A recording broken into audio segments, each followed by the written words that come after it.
July 11th, and joining us now, a four-time All-Star, Gold Glover, two-time World Champ, Silver Slugger, and the MVP of the 2007 World Series. Keep talking, guys. You're making me feel good. Did I miss anything? I don't think so. Oh, and the pride of FIU. Thank you. There you go. Hi, Mike. How are you? I'm great. It's great to see you. Thank you, Mike. Great to be locked in here with Holly. I haven't seen him in a while. It's been a few years. I enjoy listening to you guys. How about that? Great job. Thank you. Now, look, you've been to 4 All-Star games.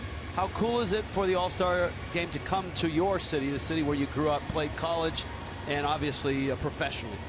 Very excited. I still remember, when I was playing with the Marlins. I think it was '99, maybe 2000, when they announced that they took it away from the Marlins. So I think it was something not only, I wouldn't say devastating, but very hurtful to the organization, but to the city. So I think it's coming back in good form. I think everyone's going to get a good look. I think all Major League Baseball is going to get a good taste of how nice this stadium is, and I think it's going to play well for all the festivities, Derby and everything else in between. Oh, speaking of the Derby, there's some candidates on this Marlins team that could absolutely definitely be in the Derby and probably should be at the All-Star game. What are your thoughts?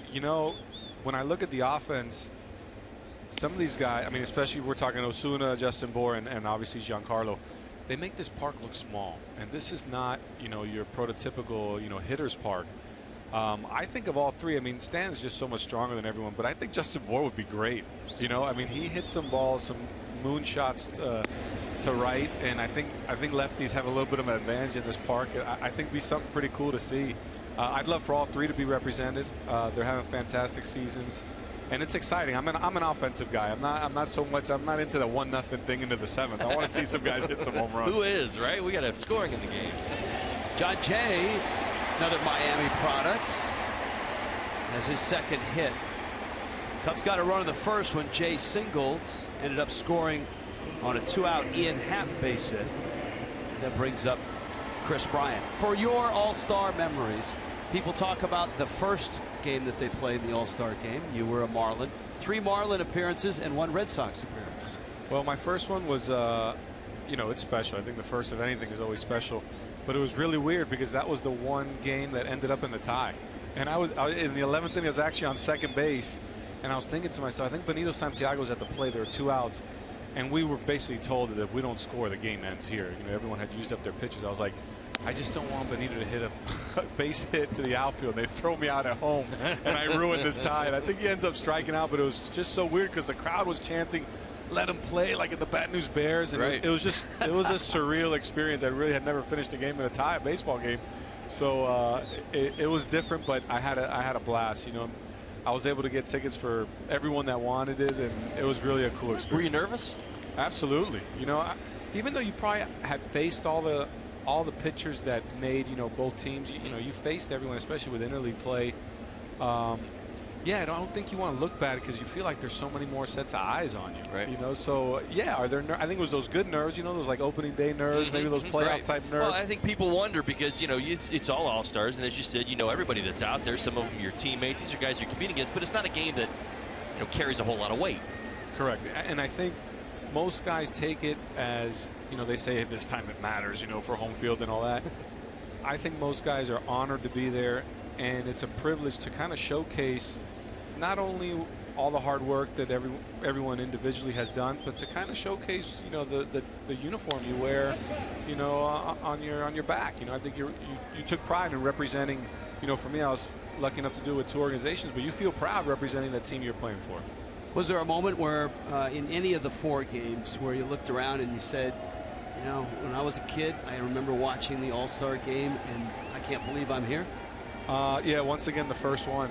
And just the moment, I think the first inning, Barry Bonds hits a ball to right center and Torrey Hunter comes in and steals a home run. And I was like, wow, this is what happens in the first 3 outs of an All-Star game? Are you kidding me? Growing up in Miami, I know now with the internet and all the apps we got, you can see basically any team at any time. But for me growing up, for the most part, it was the game of the week, and then when TBS came, you saw a lot of Braves games. So the All-Star game was, I think I put it on such a big pedestal because I never saw Oakland A's players or, Dodgers players or Mariner players, a lot of the West Coast guys I really wasn't exposed to. So I think the A's guys really stood out for me because they would wear the white shoes, and you see Ricky Henderson, and I thought that was really neat. So I thought it was a really cool opportunity to see the best players in the game, and then when you're picked, you're like, wow, do I really belong in this clubhouse? You know, how cool and what an honor it is to be selected. Did you ever compete in that home run derby or another home run derby? I competed in one in AAA, and I felt like physically I was overmatched. I mean, some guys were just mashing balls, and even though I hit my share of home runs, I really never hit these moon shots. You know, I think if the wall was 350, mine was usually like 365. But let's see him turn it. Prado, Gordon, got him! 5-4-3. Perry Hill's going to be happy today. They're playing great defense. Well, they are. They turned 3 yesterday, one including the game-ending double play, and here's a big one from Bryant. Yeah, great job with Martin Prado. You see him backhand. He replaces his feet so quick and gives D. Gordon a good enough feed from that position. He does a great job turning it all the way around. Really nice to watch. That's not easy. Bryant gets down the line pretty well. Yeah, especially for a big guy. He does run well. I love the way you said that because I never got to your level, but I was a college shortstop. I had never heard the term replace your feet until I ran into that man, Perry Hill, and it's a simple concept. Even a guy like Prado admitted all his years in the big leagues, when he got here, he learned concepts that he never considered that have helped him, he said, tremendously. Yeah, Bone did the same for me. You know, when I first met him, you know, when kind of we had that transition of the Expos guys, when ownership changed, and he came up to me, he's like, you know, I wouldn't teach guys to throw from the angles you do, but let me guess, you played middle infield growing up. And I was like, well, Bone, I played second and short all the way through college. He goes, I'm not going to change it. So, and I was like, wow, how great. He thinks I'm doing something right. And then I remember we do a lot of backhand work, and I'd be one of the guys that would really wait on like my back leg, kind of like what a shortstop does in the hole and throw. And he'd be like, hey, let's do this. And it was exactly that, Rich. It was replace your feet. And he'd say, instead of just that lean back and the one big stride, why don't we try to just replace your feet really quick, and it can give you a little bit of direction, you know, to put your shoulders and the rest of your body in a straight line to first or to second if you turn double play. And I, you know, we worked on it, and it was such a huge adjustment for such a huge difference for me in a positive way, that I was like, wow, what I loved about Bone is that I think he would see each guy individually and not just have this mapped out thing like everyone's a robot and you got to play third this way and the shortstop's got to do this way.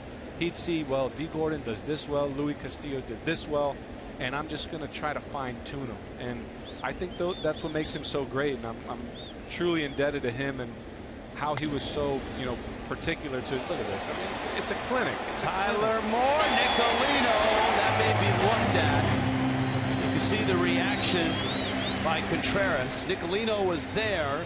It did seem it took him a while to get his foot down. He got him. 1 foot in front of the other. Just like that. Boy, you're right, Mike. The defense has been big already in this ballgame. More with Mike Lowell when we return.